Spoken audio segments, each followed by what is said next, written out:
வெளிநாட்டுக்காக இப்போ என்கிட்ட நிறைய பேர் வந்திருக்காங்க. நான் அப்படி பார்த்தாக்கா பல லட்சம் பேர் அனுப்பியிருக்கிறேன். இந்த சிச்சுவேஷனு வெளிநாட்டுக்கு போய் சம்பாரிச்சா தான் முடியும். ஏன்னா கமிட்மெண்ட் அவ்வளோ இருக்குது. இந்த கமிட்மெண்ட்டை அவங்க கரெக்ட் பண்ணணும், சரி பண்ணணும், ரெக்டிஃபை பண்ணணும் அப்படின்னா ஒரே வழி வெளிநாட்டுக்கு போனால் தான். அதெல்லாம் அவங்க நோக்கம்லாம் சரி, அதுக்கு அவங்க டேட் ஆஃப் பர்த் ஒத்துழைக்கணும். அவங்க டேட்டில் 7ஆம் நம்பர் இருக்கணும். இதில் என்ன ஒன்று, விதி எண் 7ன்னு ஒன்று இருந்துருச்சுனாக்கா அவங்களுக்கு கட்டாயம் சிட்டிசன் தான், ஈஸியாக கிடச்சிடும். ரொம்ப ஹார்ட் பண்ண தேவையில்லை. உங்கள் டேட் ஆஃப் பர்த்தில் 7ஆம் நம்பர் எங்கே இருந்தாலும் சரி வெளிநாட்டுக்கு நீங்கள் போகிறதுக்கு நம்ம ஃபார்மேட் படி ஓகே.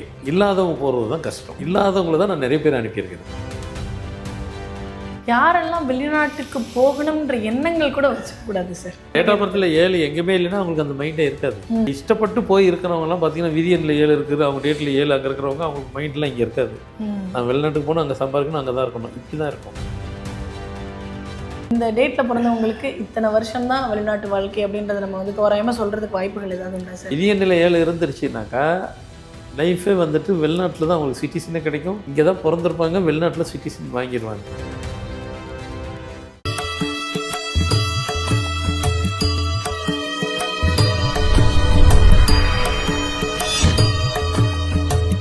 ஃபார்மட் நியூமராலஜி நேயர்களுக்கு நர்மதாவின் அன்பான வணக்கம். நம்மளுடைய சேனலில் தொடர்ந்து பல்வேறு விதமான ஃபார்மட் நியூமராலஜி சம்பந்தமான தகவல்கள் பார்த்துட்ருக்கோம். அந்த வகையில் வெளிநாட்டு வாழ்க்கை அப்படின்றது யாருக்கெல்லாம் சரியானதாக இருக்கும், யாருக்கெல்லாம் சரியானதாக அமையாது அப்படின்றத பற்றின விளக்கம் கொடுக்கறதுக்காக நம்ம கூட இன்னைக்கு ஃபார்மட் நியூமராலஜியினுடைய தந்தை டாக்டர் மகா சஞ்சிகராஜா அவர்கள் அணிஞ்சிருக்கிறாங்க. வணக்கம் சார். வணக்கம்மா. சரி, இப்போ நான் இன்ட்ரோ கொடுக்கும்போது சொன்ன மாதிரி வந்து நிறைய தகவல்கள் சொன்னால் கூட வெளிநாட்டு வாழ்க்கை அப்படின்றது நிறைய பேருக்கு பிரியமான ஒரு விஷயமா இருக்குது.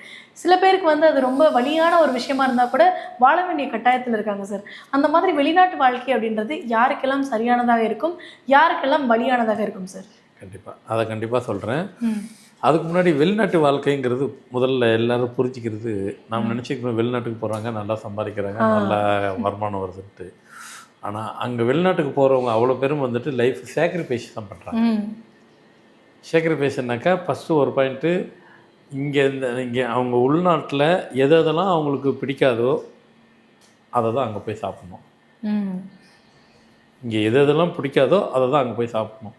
இங்கே எதெல்லாம் பிடிச்சதோ அங்கே அது கிடைக்காது. ஸோ வெளிநாட்டில் அதை சேக்ரிஃபைஸ் பண்ணுறாங்க. அடுத்து பணத்தை வந்து லேவரிஷாக, அதாவது நம்ம இஷ்டத்துக்கெல்லாம் செலவெல்லாம் பண்ண மாட்டாங்க.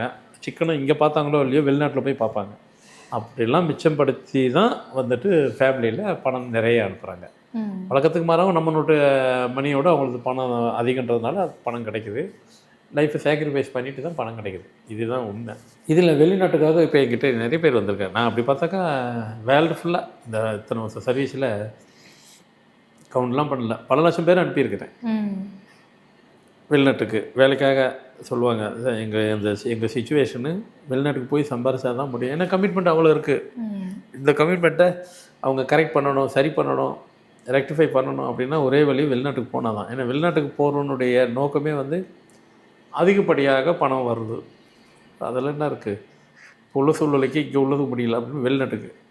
அதெல்லாம் அவங்க நோக்கம்லாம் சரி, அதுக்கு அவங்க டேட் ஆஃப் பர்த் ஒத்துழைக்கணும். அவங்களுக்கு அவங்க டேட்டில் 7ஆம் நம்பர் இருக்கணும். 7ஆம் நம்பர் இருக்கிறவங்களுக்கு சும்மா தானாகவே அவங்க போயிடுவாங்க. சில பேர் முடியலன்னா லேசாக டியூன் பண்ண டக்குன்னு 10-20 நாளில் கிளம்பிடுவாங்க. நிறைய பேர் இல்லாதவங்க தான் கேட்பாங்க அதிகமாக, போகணுன்ட்டு. நாங்கள் போகணும், சம்பாதிக்கணும், எங்களுக்கு அவங்க சூழ்நிலை, அவங்க சிச்சுவேஷன். அப்போ பேரை கொஞ்சம் லேசாக டியூன் பண்ணுவேன், சர்ன்னு போயிடுவாங்க. அப்படி போயிடுவாங்க, அங்கேயே இருப்பாங்க. சில பேருக்கு வந்துட்டு அங்கேயே இருக்கிறாங்கன்னா கூட நிறைய பேர் யூரோப்பியெல்லாம் பார்த்திங்கன்னா நிறைய பேருக்கு வந்துட்டு அங்கே இந்த மாதிரி பேர் கொடுத்துட்டு சிட்டிசனே ஆகிருக்கு. நிறைய பேருக்கு அங்கேயே இருந்துட்டு போவாங்க இல்லைங்களா, பல வருஷம் இருப்பாங்க, எங்களுக்கு சிட்டிசன் கிடைக்கலன்னுப்பாங்க, பேரை கொடுப்பேன். நிறைய பேர் இருக்காங்க எங்கே யூரோப்பியனில். இந்த பக்கம் வந்துட்டிங்கனாக்கா அமெரிக்கா சைடில், யூஎஸ் சைடில், கனடா சைடில் வந்து பார்த்திங்கன்னா அங்கே பிஆர் ப்ளஸ்ஸு. கனடாவில் ஃபஸ்ட்டு பிஆர், அப்புறமா தான் சிட்டிசன் கொடுப்பாங்க. யூஎஸில் பிஆர்லாம் கிடையாது, டைரெக்டாக அப்படிலாம் கொடுத்துட்டு வருவாங்க. இதில் என்ன ஒன்று, விதி எண் 7ன்னு ஒன்று இருந்துருச்சுனாக்கா அவங்களுக்கு கட்டாயம் சிட்டிசன் தான், ஈஸியாக கிடச்சிடும். ரொம்ப ஹார்ட் பண்ண தேவையில்லை. அதுக்காக ரொம்ப ரொம்ப சிரமப்பட வேண்டாம். அதுக்கு தகுந்த மாதிரி டியூன் பண்ணி விட்டுருவேன். போயிட்டு சொல்லுவாங்க, ஐயா உங்கள்கிட்ட பேர் மாதிரி நாங்கள் இங்கே சிட்டிசன் ஆகிட்டேன் நல்லா இருக்கிறோம் ஹாப்பியா ரைட் அது எங்களுக்கு தெரியும் அவங்க நம்பர் இருக்குது அதுக்கு தகுந்த மாதிரி டியூன் பண்ணிடுவேன். சப்ஜெக்ட் என்ன புரிஞ்சுக்கிறதுன்னா உங்கள் டேட் ஆஃப் பர்த்தில் 7 நம்பர் எங்கே இருந்தாலும் சரி வெளிநாட்டுக்கு நீங்கள் போகிறதுக்கு நம்ம ஃபார்மேட்டு படி ஓகே. இல்லாதவங்க போகிறது தான் கஷ்டம். இல்லாதவங்கள தான் நான் நிறைய பேர் அனுப்பியிருக்கிறேன். அந்த மாதிரி உங்கள் டேட் ஆஃப் பர்த்தில் 7 இருக்காது. 4 தேதியிலையோ மாதத்துலையோ வருஷத்துலையோ அண்டு ஃபேட்லையோ விதியன்லையோ எங்கேயும் இருக்காது. அப்படி பார்த்தாக்கா லட்சக்கணக்கு அனுப்பியிருக்கிறேன் இது வரைக்கும் வேர்ல்டு ஃபுல்லாக. அது இருந்தால் தான் போக முடியும். இல்லாதவங்களும் போக வச்சாச்சு. பிறகு என்ன போய் இதை நம்ம டியூன் பண்ணிடுவோம். டியூன் பண்ணுறதுல 3000 ரூபாங்க. அதனால் அவங்க நோக்கமே அதுதான் முதல்ல சொன்ன மாதிரி வெளிநாட்டுக்கு போகிறது சம்பாதிக்கிறது. நம்ம ஃபார்மெட்டில் அந்த சீக்ரெட்டும் இருக்குது. நிறைய பேர் பிஆர் வாங்கி வச்சுருக்கிறோம், நிறைய பேர் சிட்டிசன் பண்ண வச்சுருக்கிறோம், நிறைய பேர் பல வருஷமாக ஈரோப்பெல்லாம் பார்த்திங்கனாக்கா 20-25 வருஷம்லாம் இருந்து சிட்டிசன் கிடைக்கல. பேரை கொடுத்ததுக்கப்புறம் நிறைய பேர் நான் கணக்கெல்லாம் பார்க்கல, நிறைய பேருக்கு அங்கே பேசுவாங்க. இப்போ சொல்லுவாங்க ஐயா பேர் மச்சா எங்களுக்கு ஆயிடுச்சு சந்தோஷம். அது மாதிரி இந்த நம்பர் வந்து ஃபார்மெட்டில் அழகாக எப்படின்னா அவங்களுக்கு தேவை என்னவோ அதுக்கு தகுந்த மாதிரி தான் நான் டியூன் பண்ணுவேன். அவங்க கேள்வி நம்ம ஏற்கனவே ஒரு ப்ரோக்ராம் சொன்ன மாதிரி 10 விதமான சக்தி இருக்குது. போன நிகழ்ச்சியில் கூட சொல்லி இந்த 10 விதமான சக்தியில் ஒரே ஆளுக்கு 10 விதமான சக்தியும் கொடுக்க முடியாது. அவங்க டேட்டுக்கு அவங்க இதுக்கு என்ன தேவையோ அதுலேருந்து ஒரு பவர் எடுத்துக்கிடுவேன். ஏற்கனவே ஹார்ஸ் பவர் அடிஷ்னல் பவர் இது ரெண்டுத்தையும் கனெக்ட் பண்ணிட்டாங்க டக்குன்னு பவர் வேலை செஞ்சிடும். அதனால் வெளிநாட்டுக்கு போகிறவங்களுக்கு இதே தான் இந்த கான்செப்ட் தான் முக்கியம். அதையும் சொல்லி கொடுத்துட்டேன். இது வந்துட்டு அந்த பாசிட்டிவ் எனர்ஜி அவங்களுக்கு க்ரியேட் பண்ணோம். டக்குன்னு மூவ் ஆயிடுவாங்க. வெளிநாட்டில் போய் ஹாப்பியாக இருப்பாங்க, என்ஜாய் பண்ணுவாங்க லைஃப்பை. Okay sir. இப்போ வந்து வெளிநாட்டில் ஹாப்பியாக இருக்கக்கூடியவங்களை பற்றி சொன்னீங்க சார். சில பேர் வந்து வெளிநாட்டில் தான் நாங்கள் இருக்கோம், ஆனால் அந்த வெளிநாட்டு வாழ்க்கை எங்களுக்கு விருப்பம் இல்லை, நாங்கள் வந்து திருப்பி வரணும் அப்படின்னு நினைக்கிறவங்களுக்கு ஏதாவது ஒரு விஷயங்கள் பண்ணி அவங்க வந்து மறுபடியும் வந்து தாயத்துக்கு வர மாதிரியான வழிமுறைகள் இருக்கா சார்? இல்லை நான் சொல்லி அனுப்புவேன். சில பேர் டேட்டுக்கு என்கிட்ட கன்சல்ட் பண்ணும்போது என்கிட்ட டச்சிலே இருக்கிறவங்களுக்கு கைட் பண்ணுவேன். போகும்போது சில பேர் சொல்லிட்டு போகும்போது சொல்லிடுவேன், இந்த பாருங்க உங்கள் இதில் நீங்கள் போயிட்டு 2 வருஷம் இருக்கலாம், 3 வருஷம் இருக்கலாம், 5 வருஷம் இருக்கலாம், 10 வருஷம் 15 ஏதோ ஒன்று கணக்கு இருக்குது. அவங்க டேட்டை பார்த்து சொல்லிடுவேன். போயிட்டு சம்பாரிச்சிட்டு வாங்க, இங்கே வந்து பிஸ்னஸ் பண்ணுங்கள், வாங்க வந்து என்ன பண்ணலாம் அதெல்லாம் அப்புறம் பேசிக்கலான்றேன். அதனால் உங்கள் தேவைக்கு இது இருக்குது. ஒரு சில பேர் வந்து கரெக்டாக 2 வருஷம் போதும் அவ்வளோதான் இருக்கும் அங்கே பவர். ஆனால் அவங்க பிரச்சனை 2 வருஷம் இல்லை, அவங்க பிரச்சனை 10 வருஷம் வச்சுருப்பாங்க. ஆனால் 2 வருஷம் தான் முடியும். 2 வருஷம் கழிச்சு இங்கே அனுப்பிச்சிட்டு ஸ்டாம்பிங் பண்ணிவிட்டு திருப்பி போகணும். வாங்க திருப்பி வந்து தான் போகணும், வேறு வழி இல்லை. ஏன்னா அவங்க டேட்டில் அது இல்லை. இங்கே வருவாங்க, ஸ்டாம்பிங் பண்ணுவாங்க, திருப்பி டூன் பண்ணுவேன், திருப்பி போவாங்க. இப்படியே நடந்துகிட்ருக்கோம். அதுவும் நடக்கும். Okay sir. யாரெல்லாம் வெளிநாட்டுக்கு போகணுன்ற எண்ணங்கள் கூட வச்சுக்கூடாது சார்? போகவே வேண்டாம்ண்ணா. போகவே வேண்டாம், போகவே கூடாது இவங்கெல்லாம் அப்படின்னு. அப்படி அதான் டேட் ஆஃப் பர்த்தில் 7 எங்கேயுமே இல்லைன்னா அவங்களுக்கு அந்த மைண்டே இருக்காது.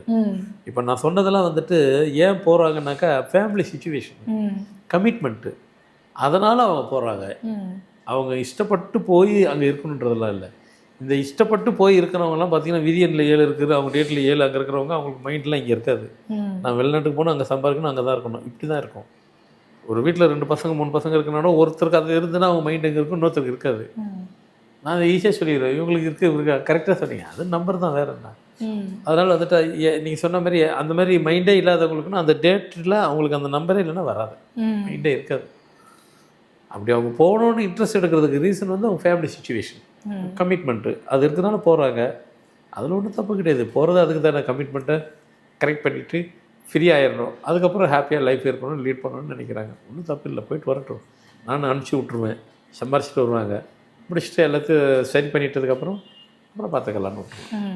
ஒரு டேட் பொறுத்து இந்த டேட்டில் பிறந்தவங்களுக்கு இத்தனை வருஷம்தான் வெளிநாட்டு வாழ்க்கை அப்படின்றத நம்ம வந்து தோராயமாக சொல்கிறதுக்கு வாய்ப்புகள் ஏதாவது உண்டா சார்? நம்ம கான்செப்டே அதுதானே, அதான் முதல்ல சொன்னேன். இதில் இல்லவே இல்லை, 2 வருஷம் தான் இருக்கலாம். அதான் சொல்கிறேன், விதிய நிலை 7 இருந்துருச்சுனாக்கா லைஃபே வந்துட்டு வெளிநாட்டில் தான் அவங்களுக்கு சிட்டிசனே கிடைக்கும். இங்கே தான் பிறந்திருப்பாங்க, வெளிநாட்டில் சிட்டிசன் வாங்கிடுவாங்க. சரிங்க, எல்லாம் இந்தியாவில் இருந்துட்டு அமெரிக்கா, லண்டனு, கனடா இப்படி எல்லாம் சொல்லலாம். வெளிநாட்டிலே ஒருத்தன் பிறந்து விதியனில் 7 இருந்துன்னா அவனும் அங்கே இருக்க மாட்டான், வேறு நாட்டுக்கு போயிடுவான். ஒருத்தர் உதாரணத்துக்கு அயர்லாண்டில் பிறந்திருக்கிறா, அவனுக்கு விதியன் 7 இருக்குன்னா அவன் அயர்லாண்டில் இருக்கணும்னு அவசியம் இல்லை, லண்டனுக்கு வந்துடுவாப்பில், ஜெர்மனிக்கு போயிடுவாப்பில். அவங்க நாட்டில் இருக்க மாட்டாப்பில், இருக்க விடாது. அது எல்லாத்துக்கும் பிறந்தது, கடத்தி விட்டுரும், அழகாக போயிடுவாங்க. அதனால் அவங்க நம்பரு என்னவா இருக்கோ அதுதான் வேலை செய்யும். என்ன நம்மக்கிட்ட வரும்போது அதை டியூன் பண்ணுற விதத்தில் பண்ணிட்டாக்கா ஃபாஸ்ட்டாக மூமெண்ட் இருக்கும், அவங்க தேவையும் பூர்த்தி ஆகிடும். கண்டிப்பாக சார். ஏன்னா அந்த வெளிநாட்டு வாழ்க்கை அப்படின்றது யாருக்கெல்லாம் சரியானதாக இருக்கும், யாருக்கெல்லாம் வந்து அந்த வாழ்க்கை பிடிக்காமல் இருக்கும், பிடிக்காமல் இருக்கிறவங்க எப்படி வெளியிலேருந்து வரலாம் அப்படின்றத பற்றின தெளிவான விளக்கம் கொடுத்தீங்க சார். கண்டிப்பாக இதை பார்த்துட்டு இருக்கக்கூடிய நேயர்களுக்கு ரொம்ப பயனுள்ளதாக இருக்கும் நம்புகிறோம். ரொம்ப நன்றி சார். வணக்கம்.